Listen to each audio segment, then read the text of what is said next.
कि नरेश शर्मा जुड़ चुके, सीधा मैं रुख नरेश का ही करूंगी। नरेश, लगातार हमने देखा सुबह से वोटिंग का दौर चला, अब 1 घंटे से भी कम वक्त बाकी है जब काउंटिंग शुरू होने जा रही है। क्या कुछ अभी चल रहा है, सियासी तस्वीरें सुबह से लेकर अभी तक क्या कुछ आई, जरा बताएं।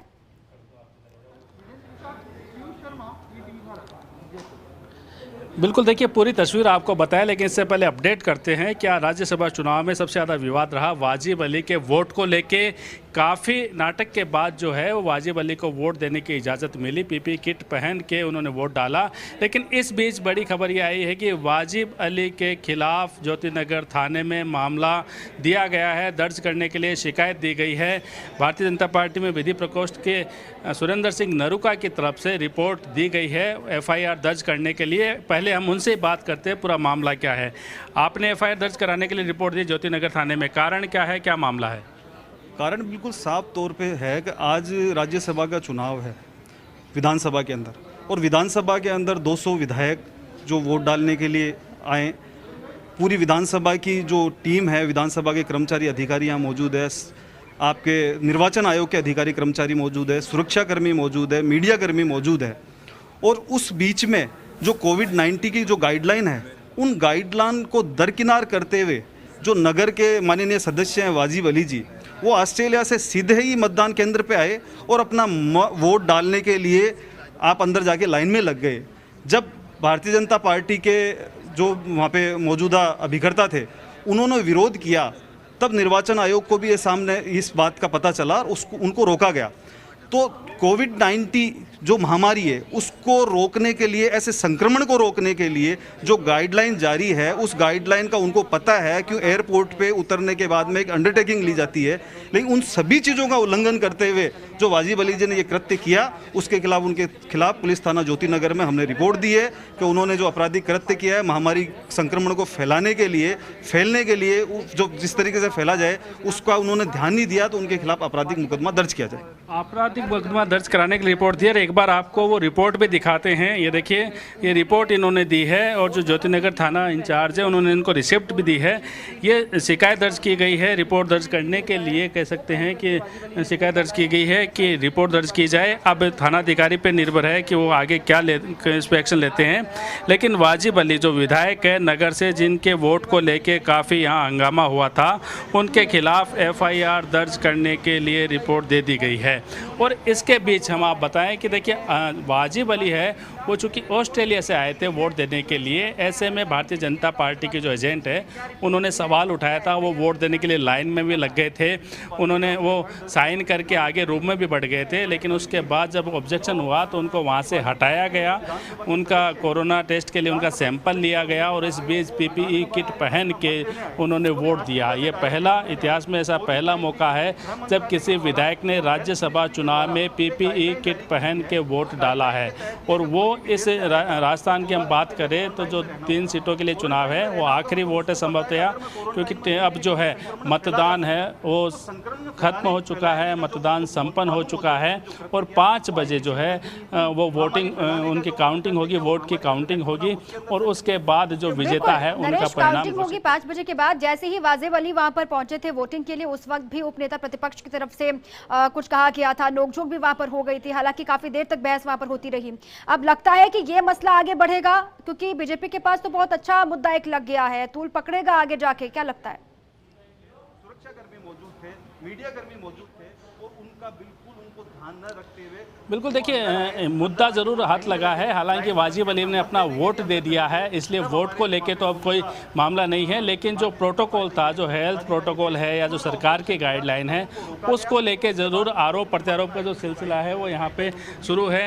अगर अब हम बात करें कि बड़ी चीज़ ये है कि पहले वो लाइन में लग चुके थे, वोट देने के लिए लाइन में लग चुके थे अन्य विधायकों के साथ में, लेकिन उसके बाद उनको लाइन से हटाया। तो कई तरह के सवाल खड़े होते हैं कि जब उनको PPE किट पहन के वोट देना था तो पहले लाइन में क्यों लगे, उनका अगर कोरोना टेस्ट कराना था तो वो पहले क्यों नहीं कराया गया, पहले उनको सीधे वोटिंग के लिए क्यों लाया गया।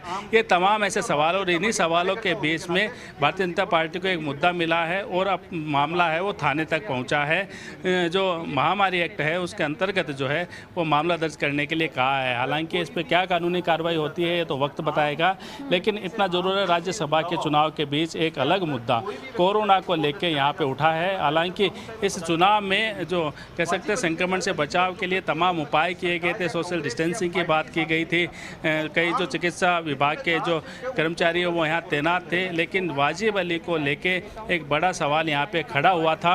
और ये पहला मौका जब पीपीई किट पहन के, देखिए उनके लिए पीपीई किट मंगाई गई थी, तुरंत उनको पहन के उन्होंने वोट दिया। हालांकि वाजिब अली से हमारी बात हुई तो उनका ये कहना था कि उनके पास पहले से ही नेगेटिव का जो सर्टिफिकेट मौजूद है, लेकिन इसके बावजूद भारतीय जनता पार्टी को सिर्फ मुद्दा बनाना था, इसलिए उन्होंने मुद्दा बनाया।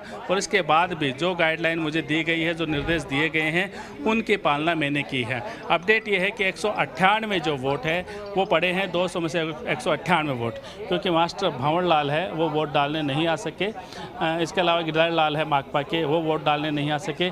लेकिन ये कह सकते हैं विडम्बनाएं कहीं राजस्थान विधानसभा की कि 200 विधायक है, लेकिन ऐसा क्या है यहाँ पे कि 200 का आंकड़ा एक साथ पूरा नहीं होता। आज भी 200 का आंकड़ा है वो पूरा नहीं हो पाया है। 200 विधायक मौजूद होने के बावजूद सभी विधायक विधानसभा नहीं पहुंच पाए राज्यसभा के इस चुनाव में। लेकिन अगर नरेश, हमने देखा शुरुआत से ही, जब से राज्यसभा की वोटिंग के लिए डेट निकलकर सामने आई थी, तब से ही लगातार दोनों पार्टियों के बीच आरोप प्रत्यारोप का जो दौर था वो खुलकर सामने आ रहा था। लेकिन जब वोटिंग भी आज हुई है, तब भी सत्ता पक्ष लगातार यही कह रहा है कि जीत उनकी ही होगी, भले ही जो पैंतरे, जो तमाम दावे या फिर जो तमाम बातें बीजेपी की तरफ से की गई वो हवाई साबित होंगी। आज क्या लगता है, आप तो सुबह से वहां पर मौजूद थे, पलड़ा कांग्रेस का ही भारी है साफ तौर से?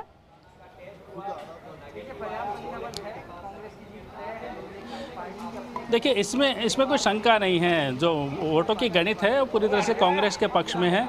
और जो सीट है वो कांग्रेस जीतेगी, और एक सीट का जो अंक गणित है वो भारतीय जनता पार्टी के प्रत्याशी के पक्ष में। हालांकि भारतीय जनता पार्टी के दूसरे जो प्रत्याशी ओंकार सिंह लखावत, वो सुबह ही अपनी हार मान के वो कह चुके थे कि ये सिर्फ उन्होंने जो कांग्रेस को चौकन्ना करने के लिए या कांग्रेस की कह सकते हैं आपसी फूट उसको बाहर लाने के लिए उन्होंने ये प्रयास किया था, एक राजनीतिक प्रयास था। और वो ये स्वीकार कर चुके हैं कि वो इस दौड़ में शामिल नहीं हैं। ऐसे में 3 जो कैंडिडेट है वो तय हो चुके हैं कि उनका जीतना, और अब औपचारिकता बाकी है। और देखिए करीब ये कह सकते हैं 5 बजे जब काउंटिंग शुरू होगी तो 1 घंटे के भीतर जो है वो परिणाम आ जाएगा। और इस बीच तब जब परिणाम आएगा तो मुख्यमंत्री अशोक गहलोत है, अविनाश पांडे है, वेणुगोपाल है, ये तमाम नेता यहाँ पे मौजूद रहेंगे। उनको फिर जो चुनाव अधिकारी है वो सर्टिफिकेट भी देंगे, और औपचारिक घोषणा के बाद कहा कि ओंकार सिंह लखावत से आपकी बातचीत हुई और उन्होंने कहा कि ये कांग्रेस के भीतर का जो आपसी फूट है उसकी वो बाहर लाने के लिए ये पूरा खेल बीजेपी की तरफ से रचा गया। लेकिन मैं आपसे समझना चाह रही हूं कि आपसी फूट जो कांग्रेस के भीतर थी और निकलकर सामने आई है, उससे भारतीय जनता पार्टी को क्या फायदा होगा? क्योंकि कहा यही जाता है सियासी पार्टियां कुछ भी ऐसा नहीं करती हैं जिससे उनको फायदा ना पहुंचे। ये फायदा राज्यसभा चुनाव में तो बीजेपी को मिला नहीं, क्या ये आगे विधानसभा चुनाव के लिए था?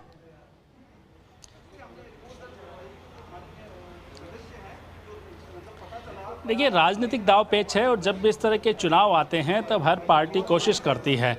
भारतीय जनता पार्टी ने भी एक चाल चली थी, एक मौका उन्होंने हाथ में लिया था, और उनको इस बात की शायद उम्मीद थी कि कांग्रेस में कहीं फूट पड़े तो भारतीय जनता पार्टी को फ़ायदा मिले। लेकिन सूबे के मुखिया अशोक गहलोत की जिस तरह से कह सकते हैं राजनीतिक पकड़ है, जिस तरह से उन्होंने सियासी जादूगरी दिखाई है, उसके आगे जो भारतीय जनता पार्टी की सोच थी दूसरा उम्मीदवार खड़ा करने की, वो पूरी तरह से वो रणनीति नेस्तनाबूद हो गई।